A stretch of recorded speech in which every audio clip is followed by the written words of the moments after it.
Hello students, I am Dr. Anil Bhatnagar, working in the Department of Agronomy at G.B. Pant University of Agriculture and Technology, Pantnagar, Uttarakhand.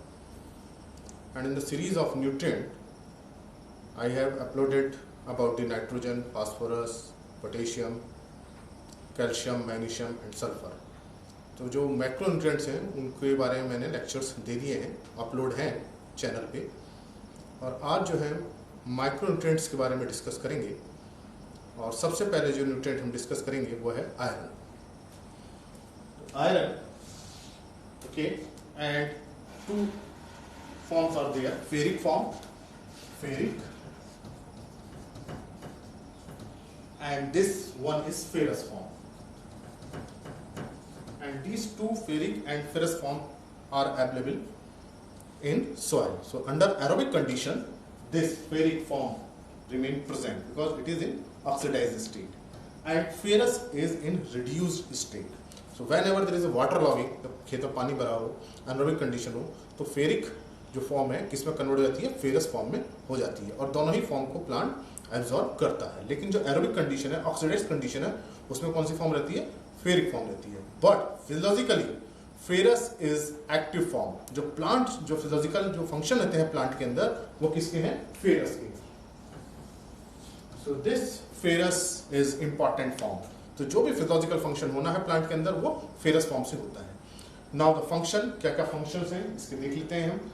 Iron is component of ferredoxin, cytochrome, flavoproteins. तो इसमें ये component के part में रहता है। अगर iron की deficiency होगी तो इनका प्रोडक्शन प्लांट के अंदर नहीं होगा, प्लांट सेल में। देन एंजाइम्स, अगर हम एंजाइम्स में देखें तो catalysis, peroxidases, cytochrome oxidases and nitrogenase enzyme. तो ये इंपॉर्टेंट एंजाइम्स हैं।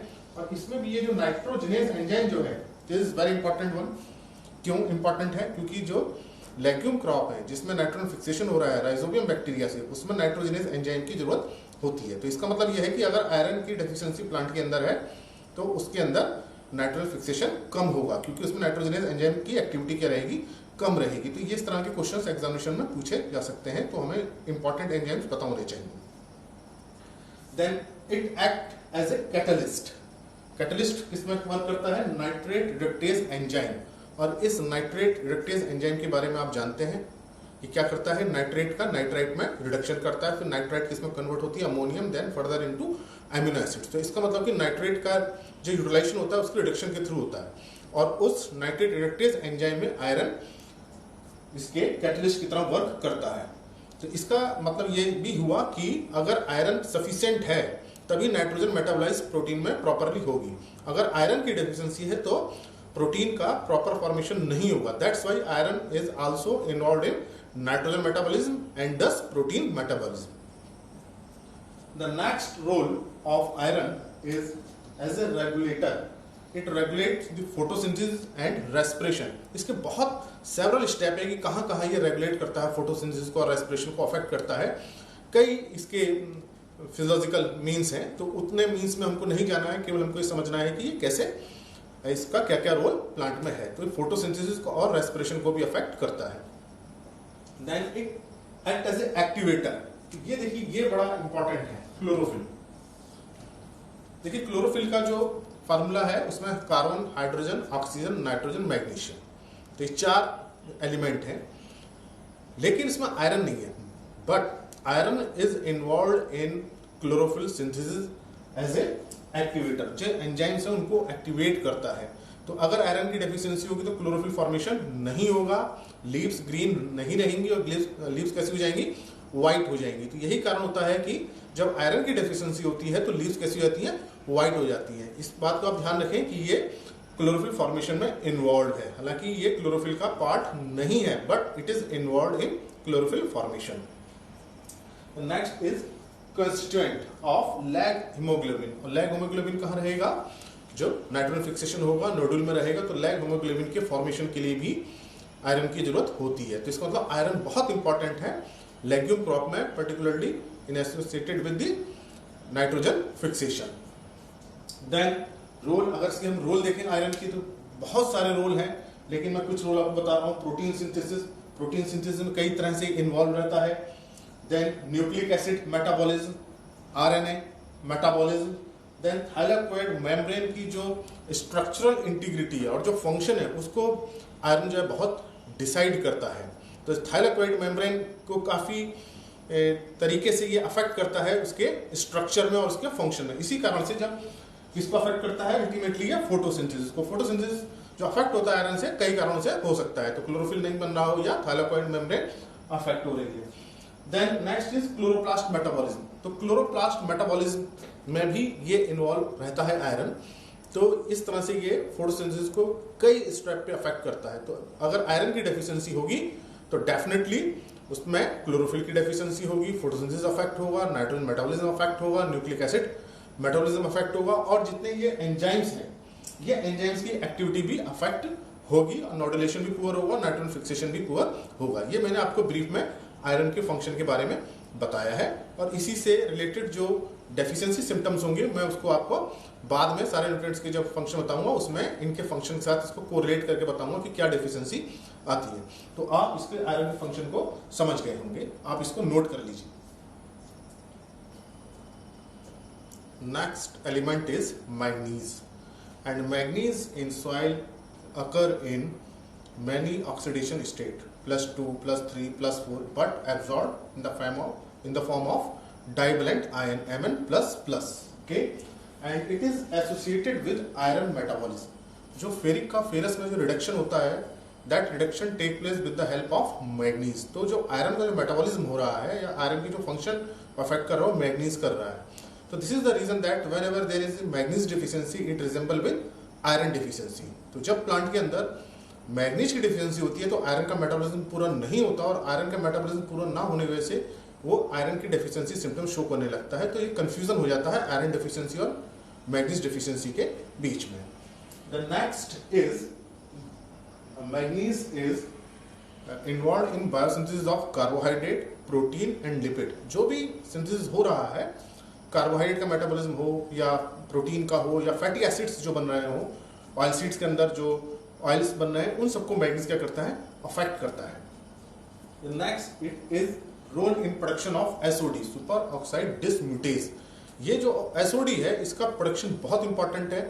क्यों? क्योंकि जो एसओडी क्या करती है, जो फ्री रेडिकल्स होती है उनको खत्म करने का काम करती है, उनका एज ए स्कैवेंजर काम करती है। तो जो फ्री रेडिकल्स होते हैं वो क्या करते हैं, मेम्ब्रेन के साथ रिएक्शन करके मेम्ब्रेन को खत्म कर देते हैं। तो जो एसओडी का जो प्रोडक्शन होता है इन फ्री ऑक्सीजन रेडिकल्स को कम कर देता है, तो जो प्लांट की सेल होती है वो डैमेज होने से बच जाती है। तो जो ये एसिडी का जो बड़ा इंपॉर्टेंट रोल है वो क्लोरोप्लास्ट के मेम्ब्रेन को प्रोटेक्शन देने में है। तो यहाँ जो मैग्नीज का रोल जो है वो क्या है, that is in protection of structure of chloroplast. तो जब क्लोरोप्लास्ट मेंटेन रहेगा तो फोटोसिंथेसिस भी प्रॉपरली होगी। तो ये जो रोल है क्लोरोप्लास्ट स्ट्रक्चर के मेंटेनेंस में वो किसके थ्रू है, through production of superoxide dismutase की वजह से ये मैग्नीज क्लोरोप्लास्ट के स्ट्रक्चर को मेंटेन करने में हेल्प करता है। Then it is essential for Hill reaction. जो ऑक्सीजन का इवोल्यूशन हो रहा है, जो वाटर की स्प्लिटिंग हो रही है, उसमें दो एलिमेंट बहुत इंपॉर्टेंट है, मैग्नीज एंड क्लोरीन। तो मैग्नीज की अगर डेफिशिएंसी होती है तो फोटोसिंथेटिक इवोल्यूशन नहीं होगा, हिल रिएक्शन रुक जाएगा, और इस तरह से क्या होगा कि फोटोसिंथेसिस को भी अफेक्ट करेगा। Next role of manganese is it is required for lignin biosynthesis. तो देखिए जो लिग्निन है प्लांट सेल में वो रिजिडिटी प्रोवाइड करता है। तो जो फंगल इन्फेक्शन होते हैं या उनका पेनिट्रेशन जो है इंसेक्ट का है, डिसीज का पेनिट्रेशन को कम कर देता है। तो लिग्निन एक तरह से प्रोटेक्टिव कवर होता है। तो मैग्नीज की अगर डेफिशिएंसी होगी तो क्या होगा, लिग्निन का फॉर्मेशन कम होगा और प्लांट की ससेप्टेबिलिटी डिसीज के लिए बढ़ जाएगी। तो यहाँ बहुत बड़ा इंपॉर्टेंट रोल मैग्नीज का डिसीज प्रोटेक्शन में भी है। तो जो अगर प्रॉपरली है मैग्नीज प्लांट के अंदर प्रॉपरली एब्जॉर्ब हो रहा है तो लिग्निन का फॉर्मेशन होगा, प्लांट को रिजिडिटी मेंटेन रहेगी। Next is it is a को फैक्टर ऑफ मेनी एंजाइम्स। तो उसमें को फैक्टर क्या होते हैं, मैं कई बार बता भी चुका हूं पहले भी। को फैक्टर क्या होते हैं, ये एक न्यूट्रिएंट होते हैं जो एंजाइम के साथ अटैच होकर उसके कैटालिटिक रिएक्शन को बढ़ा देते हैं। तो यहाँ को फैक्टर की तरह वर्क करता है मैग्नीज कई एंजाइम्स में। और ये जो एंजाइम जो कैटलाइज करते हैं रिएक्शन को, वो जनरली कौन से रिएक्शन है, हाइड्रोलाइटिक रिएक्शन है या ऑक्सीडेशन रिडक्शन रिएक्शन है या डीकार्बोक्सिलेशन रिएक्शन है। तो कई एंजाइम्स को अफेक्ट करता है। और जितने भी बायोकेमिकल प्रोसेस हो रही है, जो भी बायोसिंथेसिस हो रही है, वो किसके थ्रू होती हैं, एंजाइम्स के थ्रू होती हैं। तो यहाँ जो एंजाइम है किसकी तरह वर्क कर रहा है, ये कोफैक्टर की तरह वर्क कर रहा है, तो इस कारण से मैग्नीज के इन रिएक्शंस में काफी इंपॉर्टेंट रोल रहता है। Next is it substitute magnesium. तो देखिए मैग्नीज क्या करता है, डाइवेलेंट है, डाइवेलेंट मैग्नीशियम को ही सब्स्टिट्यूट कर देता है, लेकिन कुछ रिएक्शंस में करता है। किसमें करता है, जो फास्फोराइटिक रिएक्शन है या जो ग्रुप ट्रांसफर रिएक्शन है उसमें ये मैग्नीशियम को सब्स्टिट्यूट कर सकता है, इसके अंदर कैपेसिटी होती है। तो ये हमने देखा मैग्नीज के कुछ इंपॉर्टेंट रोल। तो सबसे जो है आयरन के मेटाबॉलिज्म में है, जो फेरिक को फेरस में कन्वर्ट करता है, लिपिड कार्बोहाइड्रेट प्रोटीन का बायोसिंथेसिस है, और ये जो एसओडी प्रोडक्शन है ये बहुत इंपॉर्टेंट है क्लोरोप्लास्ट को प्रोडक्शन देने में। और ये जो हिल रिएक्शन है इसमें हेल्प करेगा, ये फोटोसिंथेसिस में करेगा। लिग्निन का मैंने आपको बताया अभी, और बाकी क्या है एंजाइमेटिक रिएक्शंस में एंजाइम्स में एज ए कोफैक्टर रहता है। तो ये एक ब्रीफ मैंने आपको मैग्नीज के बारे में बताया। हालांकि मैग्नीज के बहुत रोल रहते हैं, उतने हमें रोल में जाने की जरूरत नहीं, हमें केवल इकोनॉमिक पॉइंट ऑफ व्यू से या एग्रीकल्चरिस्ट पॉइंट ऑफ व्यू से हमें वो रोल देखने रहते हैं। तो ये रोल है, आप इनको उतार सकते हैं, नोट कर सकते हैं। Next nutrient is zinc, and this zinc is absorbed by plant in the form of divalent Zn++. Okay, so it is another metallic cation, and the role of zinc in the plant are very important, and the important one in terms of protein synthesis polypeptide chain is in zinc finger. Zinc finger क्या होती है, zinc क्या करता है, amino acid binding करता है polypeptide chain में। तो ये जिंक एक टर्शियरी स्ट्रक्चर बनाता है जो 4 एमिनो एसिड्स के साथ जुड़ा होता है, और ये एमिनो एसिड बाइंडिंग में हेल्प करता है। तो इस स्ट्रक्चर को कहते हैं जिंक फिंगर। और ये जो स्ट्रक्चर बनता है इसमें हिस्टिडीन और सिस्टीन का बहुत इंपॉर्टेंट रोल है। तो ये जिंक फिंगर डिसाइड करती है एमिनो एसिड बाइंडिंग की पॉलीपेप्टाइड चेन में। अगर जिंक की डेफिशिएंसी होगी तो ये पॉलीपेप्टाइड चेन नहीं बन पाएगी और प्रोटीन का सिंथेसिस नहीं हो पाएगा। तो ये बहुत बड़ा इंपॉर्टेंट रोल है जिंक का, जो हमें बहुत कम बुक्स में देखने को मिलता है। Next is it is structural component of ribosome. और हम जानते हैं राइबोसोम पे क्या होता है, प्रोटीन सिंथेसिस होती है। अगर जिंक की डेफिशिएंसी होगी तो क्या होगा, राइबोसोम नहीं बनेंगे, और जब राइबोसोम नहीं बनेंगे तो प्रोटीन का सिंथेसिस नहीं होगा। तो हम देख सकते हैं कि जिंक किस तरह से प्रोटीन सिंथेसिस को अफेक्ट कर रहा है। Next is production of SOD. SOD की हम बात पहले कर चुके हैं, सुपर ऑक्साइड डिसम्यूटेज, और ये फ्री रेडिकल ऑक्सीजन के स्कैवेंजर की तरह वर्क करता है। तो एसओडी का जितना ज्यादा प्रोडक्शन होगा, मेम्ब्रेन की इंटीग्रिटी, स्ट्रक्चर, क्लोरोप्लास्ट, जितने भी स्ट्रक्चर हैं, ये लिपिड का जो ऑक्सीडेशन है वो प्रोटेक्ट रहेगा। तो जिंक का यहां भी रोल है एसओडी के प्रोडक्शन में। Then it is structure constant of certain enzyme. इन एंजाइम के सिंथेसिस के लिए जरूरी है, like carbonic anhydrase, alcoholic anhydrase, then alcohol dehydrogenase enzyme, then for RNA polymerase. तो ये एंजाइम्स के डिफरेंट रोल होते हैं प्लांट में। इसको हम सेपरेट एक लेक्चर में डिस्कस करेंगे कि कौन सा एंजाइम का क्या रोल रहता है। Then alkaline phosphatase enzyme and phospholipase enzyme. तो देखते हैं कि कई सारे एंजाइम ऐसे हैं कि जो हेल्प करते हैं, जो जिनका प्रोडक्शन हो रहा है जिंक की कारण से। अगर जिंक की डेफिशिएंसी होगी तो इन सबका प्रोडक्शन क्या होगा, कम हो जाएगा। और जब इन एंजाइम्स का प्रोडक्शन कम होगा तो इनसे रिलेटेड जितने भी वर्क है that will be badly affected. तो ये एक एंजाइम में रोल है जिंक का। Then synthesis of oxygen and tryptophan. तो देखिए ये जो हार्मोन है, ऑक्सीजन से क्या बनेगा, इंडोल एसिटिक एसिड बनेगा, और ट्रिप्टोफैन जो ये एमिनो एसिड्स बन रहे हैं। तो देखिए जो ऑक्सीजन है, जो इंडोल एसिटिक एसिड है, उससे क्या होता है, सेल का इलंगेशन होता है। तो जिंक का इसका मतलब कि रोल किसमें है, सेल इलंगेशन में है through oxygen indole acetic acid. अगर जिंक की डेफिशिएंसी होगी तो प्लांट हाइट क्या रहेगी, कम रहेगी, इंटरनोड क्या रहेंगे, शॉर्ट रहेंगे, लीफ भी कैसी रहेगी, स्मॉल रहेगी। तो यही रीजन होता है कि जब जिंक की डेफिशिएंसी होती है तो प्लांट की हाइट छोटी रहती है, इंटरनोड छोटे छोटे रह जाते हैं, और लीफ का साइज भी क्या होता है, छोटी लीफ बनती है, लिटिल लीफ बनती है। तो ये जिंक की डेफिशिएंसी सिम्टम्स इससे रिलेटेड है।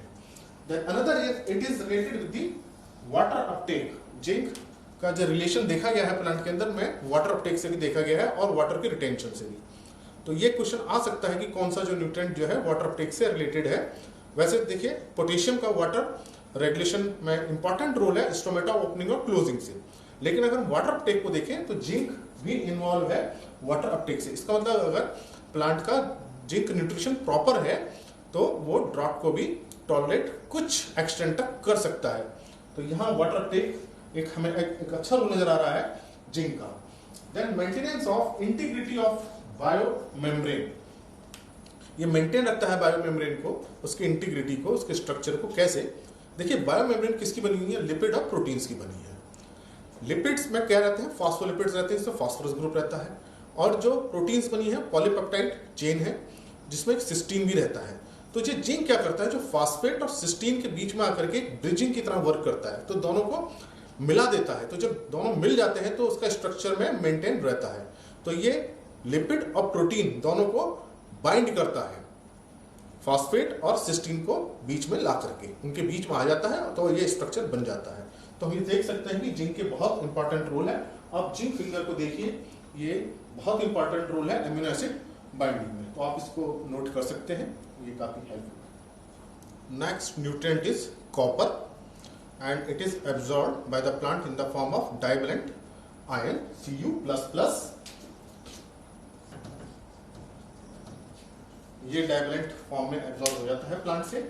और जो इसकी अगर हम फंक्शन देखें प्लांट के अंदर, तो most important function is in electron transport. जो इलेक्ट्रॉन ट्रांसपोर्ट होता है किसके थ्रू होता है? प्लास्टोसाइनिन के थ्रू।